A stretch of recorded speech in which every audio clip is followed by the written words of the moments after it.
Hello everyone, देखिए अब next topic करते हैं हम लॉ ऑफ फ्लोटेशन। देखो लॉ ऑफ फ्लोटेशन में मतलब क्या है कि कोई भी बॉडी फ्लोट कब करती है। तो देखो यहाँ पर हम तीन कंडीशन बनाएंगे इसकी, तो आप समझना। देखो जैसे ये हमने यहाँ पर ये टब बनाई, ठीक है, इसमें क्या है आपके पास यहाँ वाटर है, ठीक है।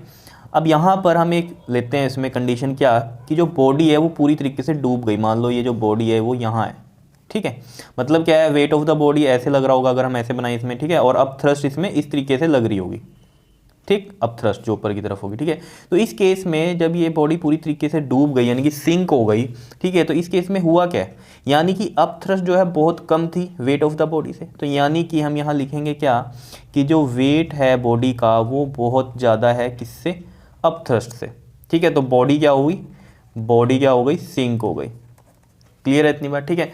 दूसरा केस लेते हैं। देखो दूसरे केस में हमने क्या कहा कि यहाँ पर वाटर है, ठीक है, और जो बॉडी है वो जस्ट ये सरफेस जो है ना इसका लिक्विड वाला जो फ्री सरफेस है, ठीक है, उससे बिल्कुल मतलब जिसे हम कहते हैं ना कि यहाँ पर ये लाइन है एक तरह से लिक्विड की, ठीक है, और इस लाइन के जस्ट यहाँ पर ये बॉडी इस तरीके से फ्लोट कर रही है। मतलब ऊपर नहीं दिखेगी आपको, पानी के अंदर ही दिखेगी। इसमें क्या हुआ होगा, इस केस में ये अप थ्रस्ट लग रही है मान लो, और ये है वेट ऑफ द बॉडी। इस तरीके से मैं बना रहा हूँ इसमें, ठीक है, क्योंकि इनके सेंटर यहाँ अलग हो सकते हैं, अप थ्रस्ट का और वेट का, ठीक है, इसलिए मैंने इस तरीके से बनाया यहाँ पर, ठीक है। तो ये कब केस होगा, ये होगा आपके पास जब वेट जो होगा इक्वल होगा अप थ्रस्ट के। किसके होगा, वेट इक्वल होगा अप थ्रस्ट के। इसमें क्या हो रहा है, बॉडी फ्लोट कर रही है, फ्लोट कर रही है, और साथ में क्या है, फुल्ली इमर्स्ड है या सबमर्ज्ड है, ठीक है। इमर्स्ड मतलब क्या, पूरी डूबी हुई है, ठीक है ना। फुल्ली इमर्स्ड मतलब पूरी डूबी हुई है, ठीक है। तो ये हो गई एक कंडीशन आपकी, ये दूसरी कंडीशन। अब तीसरी देखते हैं ज़रा। तीसरी कंडीशन कौन सी होगी इसमें, जैसे आपने देखा होगा शिप्स वगैरह आपकी, ठीक है, वो भी तो तैरती हैं ना, ठीक है, वो भी फ्लोट करती हैं, लेकिन उसका कुछ ही पार्ट होता है पानी के अंदर, बाकी सारा तो बाहर ही होता है, ठीक है ना बात। तो वो कैसे होता है, उस केस में क्या होगा कि ये देखो जैसे ये बॉडी ली हमने, ठीक है, इसका हाफ पार्ट ऊपर और हाफ नीचे। वो डिपेंड करेगा कि अप थ्रस्ट कितनी, अगर ज़्यादा अप थ्रस्ट मिल रही होगी और भी तो थोड़ा और ऊपर आ जाएगा, समझ लो, डिपेंड करता है कि कितना पार्ट बाहर रहेगा, ठीक है। तो यहाँ पर भी जैसे मान लीजिए ये वेट लग रहा है बॉडी का डाउनवर्ड में और ये अप थ्रस्ट ऊपर की तरफ लग रही है। तो इस केस में क्या हुआ है, जब ये बॉडी थोड़ी और ऊपर है पानी से भी, ठीक है, फ्लोट इसमें भी कर रही है, तो इस केस में क्या हुआ है कि जो वेट है वो लेस हो गया किससे, अप थ्रस्ट से। अप थ्रस्ट ज़्यादा हो गई तो उसने थोड़ा बॉडी को और ऊपर करा। समझ रहे हो इतनी बात, ठीक है। तो यहाँ पर भी क्या कर रही है, बॉडी फ्लोट इस केस में भी कर रही है, बॉडी फ्लोट यहाँ भी कर रही है, लेकिन इसमें कैसी डूबी हुई है, ये थोड़ी डूबी है। तो यानी कि हम इसको क्या लिखेंगे, पार्शियली इमर्स्ड है। ये क्या है, पार्शियली इमर्स्ड है बॉडी। क्लियर है, ठीक है। ये हमारा हो गया थर्ड कंडीशन। क्लियर है। अब देखो आप पढ़ो इसको, यहाँ पर डेफिनेशन तो आपको समझ में आएगा। देखो एक चीज़ आपको और क्लियर कर दूँ, अब थ्रस्ट आपको पता है क्या होता है, वेट ऑफ लिक्विड डिस्प्लेस्ड।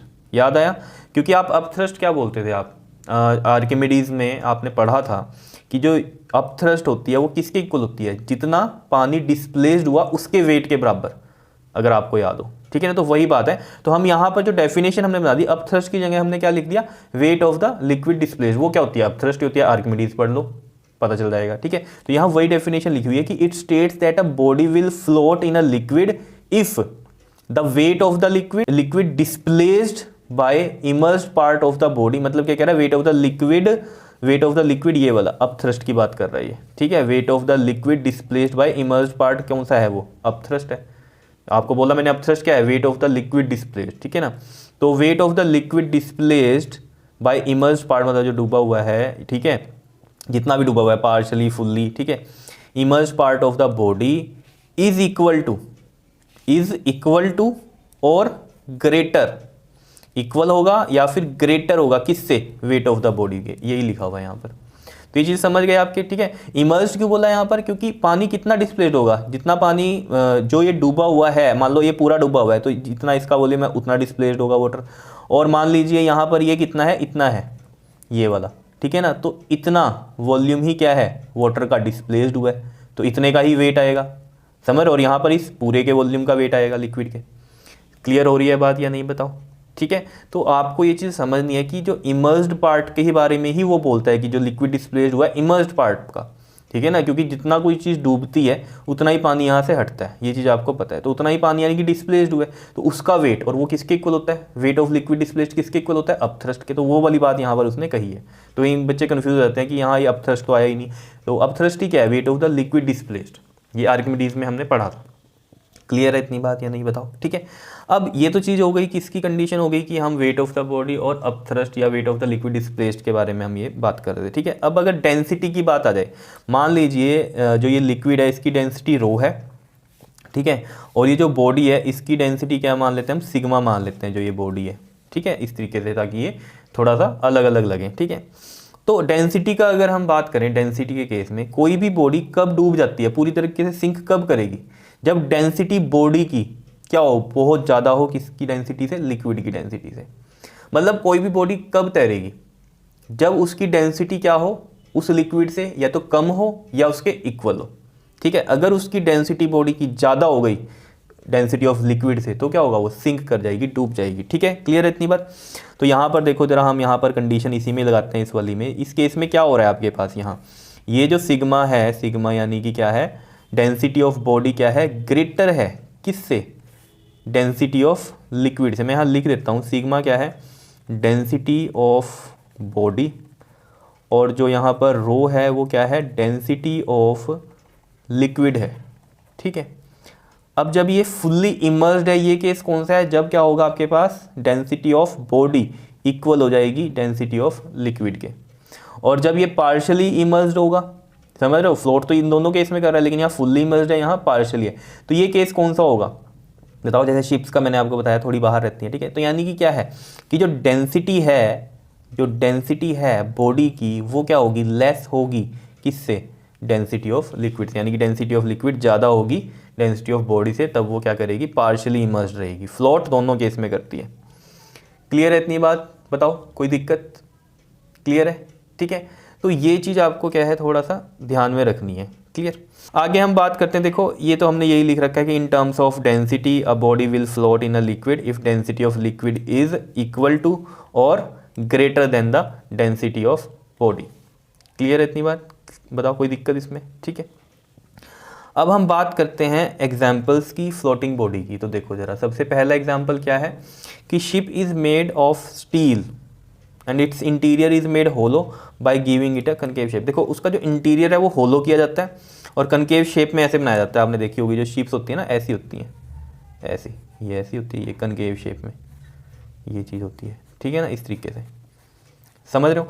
अब यहाँ पर कहानी क्या है कि जो शिप की जो डेंसिटी है ना, यानी कि जो सिग्मा है, वो तो ग्रेटर होती है किससे, डेंसिटी ऑफ वाटर से, समझ रहे हो। तो ये तो डूब जाना चाहिए, स्टील में अगर ये जहाज बना हुआ है, शिप बना हुआ है, ये तो डूब जाना चाहिए। डूबता क्यों नहीं है, देखो कहानी क्या है इसमें, केस क्या आता है कि जैसे एक नीडल है स्टील की, वो तो डूब जाती है पानी में, तो हम कहते हैं हाँ डेंसिटी ज़्यादा है स्टील की और लिक्विड से, तो वो डूब ही जाएगी, ठीक है।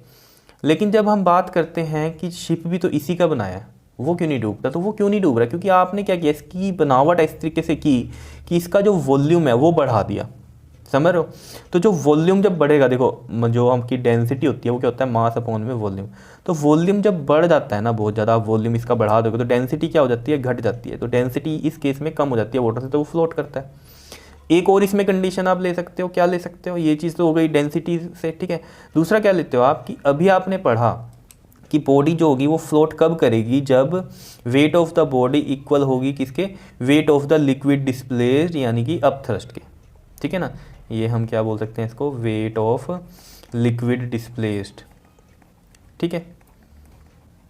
और वेट जो होगा बॉडी का या क्या हो, लेस हो किससे, wait of the liquid displaced से। यही दो कंडीशन है फ्लोट करने की। तो हमें तो ये वाली कंडीशन चाहिए क्योंकि थोड़ा बाहर भी चाहिए शिप, ठीक है। इस केस में तो क्या होता है, पूरा आपका फुल्ली इमर्स्ड हो जाता है, ठीक है। तो हमें तो ये वाला केस चाहिए। तो इस केस में आप खुद सोचो ज़रा, जब एक नीडल को डाला तो वो कितना लिक्विड डिस्प्लेस करेगी, ठीक है, बहुत कम, ठीक है ना। तो वो इतना लिक्विड डिस्प्लेस नहीं करती कि उसका जो वेट है लिक्विड डिस्प्लेस्ड का, वो क्या रहता है, बहुत ज़्यादा कम रहता है। इन नीडल के केस में क्या रहता है, वेट ऑफ जो बॉडी है यानी कि जो नीडल है वो ज़्यादा हो जाता है किससे, वेट ऑफ लिक्विड डिस्प्लेस्ड से। तो वो जो लिक्विड डिस्प्लेस करती है बहुत ज़्यादा नहीं करती, ठीक ठीक है ना, बहुत कम होता है वो, तो उसका जो वेट होता है लिक्विड डिस्प्लेस्ड का, जो इसको हम अपथ्रस्ट बोल रहे हैं, वो क्या हो जाता है, बहुत कम, और वेट ऑफ द नीडल क्या होता है, ज़्यादा, उसकी वजह से वो डूब जाती है। ठीक है, लेकिन जब हम बात करते हैं शिप की, शिप में क्या हो जाता है, उसको इस तरीके से बनाया है इतना बड़ा आपने, ठीक है, तो उससे क्या होगा, जो लिक्विड डिस्प्लेस्ड हो रहा है वो बहुत ज़्यादा है as compare to this weight of the ship. तो अगर वो ज़्यादा है लिक्विड डिस्प्लेस्ड का वेट, ठीक है ना, क्योंकि बनाया इस तरीके से हमने, तो जितना वो वाटर डिस्प्लेस करेगा उसका वेट ज़्यादा हो जाता है किससे, वेट ऑफ द शिप से, तो वो क्या करता है, फ्लोट करता है। क्लियर है इतनी बात? तो मतलब क्या है कहने का कि बनावट के ऊपर बात हो जाती है फिर सारी। ठीक है, सेकंड क्या कहते हैं हम, ice floats on water because density of ice is less than water. जैसे हम यहाँ बनाएं अगर, ठीक है, तो वो हल्की सी ऐसे बाहर होती है, पता भी नहीं चलता। ठीक है, देखना आप, तो वो वही कारण है कि थोड़ी सी कम हो जाती है, तो इसके हल्की सी बाहर आती है, इतनी भी नहीं आती जितनी ये दिखा रही है आधी बाहर, नहीं, बिल्कुल हल्की सी बाहर होती है। ठीक है, तो आइस जो है फ्लोट करती है वाटर में because density of ice is less than water. ठीक, human body is slightly more denser than the water. अब देखो ह्यूमन बॉडी की जो डेंसिटी है वो ज़्यादा है वाटर से, तभी तो अगर आप नहीं तैर रहे हो, मान आपकी नहीं बात करें, किसी और की बात करते हैं, ठीक है, मान लो कोई है और उसे तैरना नहीं आता, तो वो डूब जाएगा, क्योंकि उसकी डेंसिटी ज़्यादा है वाटर से, तो वो डूब जाएगा। डेंसिटी का केस बताया मैंने आपको, डेंसिटी ज़्यादा तो वो सिंक कर जाता है। क्लियर है इतनी बात? ठीक है, तो और जिसको तैरना आता है वो तैर के तो ठीक है तैर सकता है। ठीक है, वो एक अलग बात हो जाती है कि तैर रहा है वो तो खुद से, है ना, स्विमिंग कर रहा है। अगला क्या कहता है, a person can swim in sea water more easily than the river water. अब यहाँ पर भी क्या है, सी वाटर की जो डेंसिटी है ना वो थोड़ी ज़्यादा हो जाती है रिवर वाटर से।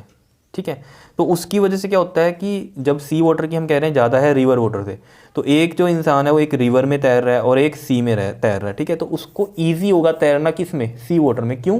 क्योंकि उसकी डेंसिटी ज़्यादा है, तो उसको अपथ्रस्ट ज़्यादा मिलती है। अपथ्रस्ट ज़्यादा मिलेगी अगर डेंसिटी ज़्यादा है वहाँ पर वाटर की, तो क्या होगा, उसको तैरना ईजी होगा, उसको अपनी तरफ से कम फोर्स लगानी पड़ेगी। बात समझ रहे हो? ठीक है, तो ये कहानी थी इसमें सी वाटर की और रिवर वाटर की, क्योंकि सी वाटर का जो डेंसिटी है वो ज़्यादा होता है रिवर वाटर से। ठीक है, ठीक है, क्लियर है। लेकिन ह्यूमन बॉडी का तो सी वाले से भी ज़्यादा है, रिवर से भी ज़्यादा, लेकिन हम इन दोनों का कंपैरिजन करें कि इसमें ईजिली जो है पर्सन स्विम करता है, तो वो सी में करता है क्योंकि उसकी डेंसिटी रिवर के वाटर से तो ज़्यादा ही है, तो उसकी वजह से यहाँ अपथ्रस्ट उसको ज़्यादा मिलता है। ठीक है, जो density of fish is slightly greater than water. अब ये डेंसिटी ऑफ फिश भी स्लाइटली ही है ग्रेटर देन वाटर। ठीक है, तो वो भी आराम से फ्लोट करती हैं। ठीक है, और उनमें हम ये बोलते हैं कि उनका जो वेट है और जो अपथ्रस्ट है वो अप्रोक्सीमेट इक्वल ही रहती है।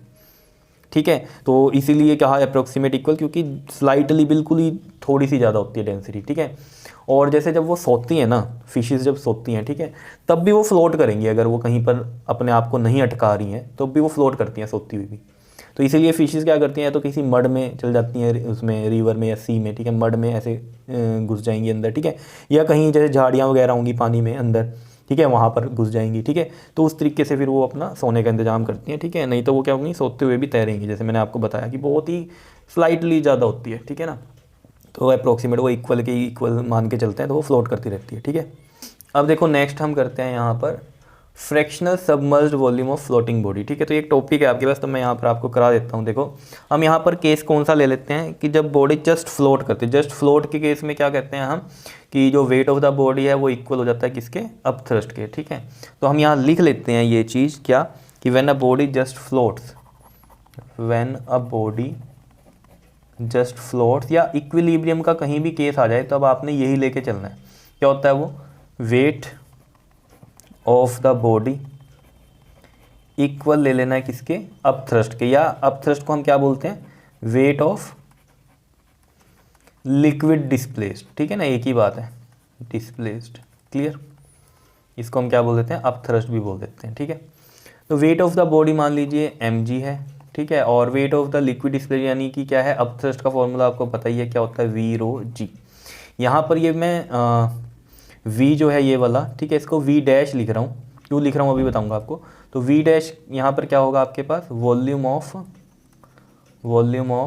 किसका होगा, ये लिक्विड डिस्प्लेस्ड बोल सकता हूँ इसको। ठीक है, या फिर वॉल्यूम ऑफ किसका, सबमर्ज्ड पार्ट। जितना पानी पानी में डूबी होती है चीज़ उतना ही क्या होता है, डिस्प्लेस्ड होता है, तो सबमर्ज्ड भी बोल सकते हैं। तो वॉल्यूम ऑफ क्या लिखेंगे हम इसको, सबमर्ज्ड पार्ट। ठीक है, तो वॉल्यूम ऑफ सबमर्ज्ड पार्ट भी लिख सकते हैं, या डिस्प्लेस्ड भी लिख सकते हैं, वाटर डिस्प्लेस्ड। ठीक है, क्योंकि उतना ही जो है वाटर डिस्प्लेस होता है जितनी वो सबमर्ज्ड होती है बॉडी। ठीक है, और रो तो हो गई हमारे पास, डेंसिटी ऑफ लिक्विड हो गई। ठीक है, अब यहाँ पर हम बात करते हैं, देखो अब अगर आपको मास गिवन नहीं है कहीं पर, ठीक है, तो मास के लिए आप क्या करते हो, आपको पता है जो डेंसिटी का फॉर्मूला होता है मास अपॉन में वॉल्यूम। तो मास क्या होता है, डेंसिटी इनटू में वॉल्यूम, ठीक है।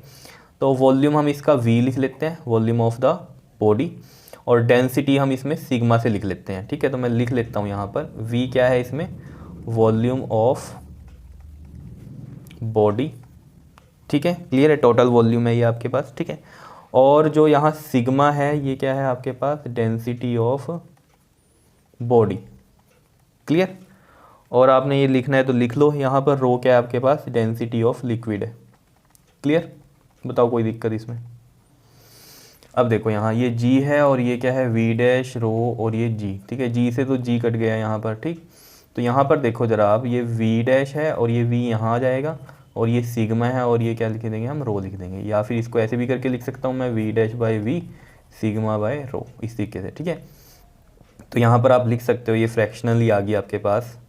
तो ये क्या है, volume of submerged part, submerged part, ठीक है ना, या submerged, volume of submerged body, ठीक है ना। तो वॉल्यूम ऑफ सबमर्ज्ड पार्ट या बॉडी, ठीक है, अपॉन में volume of body, volume of body total volume है ये, ठीक है, इज इक्वल टू में ये सिग्मा क्या था आपके पास, डेंसिटी ऑफ बॉडी, अपॉन में क्या आ जाएगा आपके पास, डेंसिटी ऑफ लिक्विड आ जाएगा, ठीक है। ये लिख लेना, मैं बोल भी रहा हूँ, नहीं समझ में आ रही है अगर लिखाई तो यहाँ पर आप सुन के समझ लो कि क्या बोल रहा हूँ मैं, ठीक है, क्लियर है, कोई दिक्कत इसमें, ठीक है। तो ये टॉपिक था छोटा सा, ये यहाँ पर करा दिया मैंने आपको। अब इस पे क्वेश्चन था एक क्या, फ्लोटेशन पे ही, तो ये आपने किया भी हुआ है पहले भी, ठीक है। और ये मैंने यहाँ आपको शिप वाले केस में भी बता दिया। कहता है एक्सप्लेन वाई ए स्मॉल, अब स्टील की जगह आयरन है बस यहाँ की, स्मॉल आयरन नीडल सिंक हो जाती है वाटर में while a large iron ship floats, ठीक है। तो क्या होगा इसका, यही है कि फ्लोट की कहानी आपको पता है क्या होती है, वेट ऑफ द बॉडी जो होता है वो इक्वल होता है किसके, wait of the liquid displaced यानी कि अपथ्रस्ट के, या फिर क्या हो, wait of the liquid displaced क्या हो, ग्रेटर हो वेट ऑफ द बॉडी से, ठीक है। तो यहाँ हमें बात करनी है कि शिप फ्लोट करता है, तो हम ये वाली कहानी लेके चलेंगे, ठीक है ना। Weight of the body is equal to the weight of the liquid displaced, या फिर ये क्या कहें हम, ग्रेटर हो, है ना। इस वाले केस में तो आपको पता है, इक्वल वाले में तो ये वाली कहानी हो जाती है, और जो ग्रेटर वाले में फिर थोड़ी बाहर रहती है, ठीक है। तो शिप तो थोड़ी बाहर ही रहती है, तो ये वाली बात करेंगे हम। तो वही है बात इसमें क्या, कि जो नीडल है वो क्या करेगी, जितना वाटर डिस्प्लेस्ड करेगी वो बहुत कम होगा वेट उसका एज़ कम्पेयर टू उसके वेट से, ठीक है, नीडल के। तो वो क्या करेगी, सिंक कर जाएगी, ठीक है ना। तो ये वाला केस हो जाएगा इसमें, वेट जो होगा नीडल का ज़्यादा रहेगा as compare to weight of the liquid displaced, ठीक है ना। छोटी सी तो होती है वो, कितना लिक्विड डिस्प्लेस करेगी, ठीक है। तो इस केस में वो डूब जाती है, ठीक है। अब बात करते हैं हम शिप की, ठीक है। तो मैंने ये यहाँ पर यही लिख रखा है, in case of iron needle the weight of the water displaced by the needle is much less than the weight of the needle and iron needle sink into the water. अगले बात करते हैं किसकी, हम शिप की। Ship के case में क्या होता है, उसकी बनावट इस तरीके से बना दी गई कि वो क्या होगा, अब जो लिक्विड डिस्प्लेस करेगी उसका वेट बहुत ज़्यादा हो जाएगा वेट ऑफ द शिप से, तो वो फ्लोट करेगी, ठीक है ना, इस तरीके से जैसे यहाँ पर दिखाया हुआ है, ठीक है ना। Weight of the liquid displace जो है ग्रेटर हो जाएगा वेट ऑफ द शिप से। तो ये चीज़ लिख रखी है, in case of a large iron ship the weight of the water displaced by ship is higher than the weight of the ship, hence the ship floats in water. Clear है इतनी बात, कोई दिक्कत इसमें, कर लोगे ये, ठीक है। तो ये था टॉपिक आपके पास लॉ ऑफ फ्लोटेशन का, क्लियर, ओके जी, थैंक यू।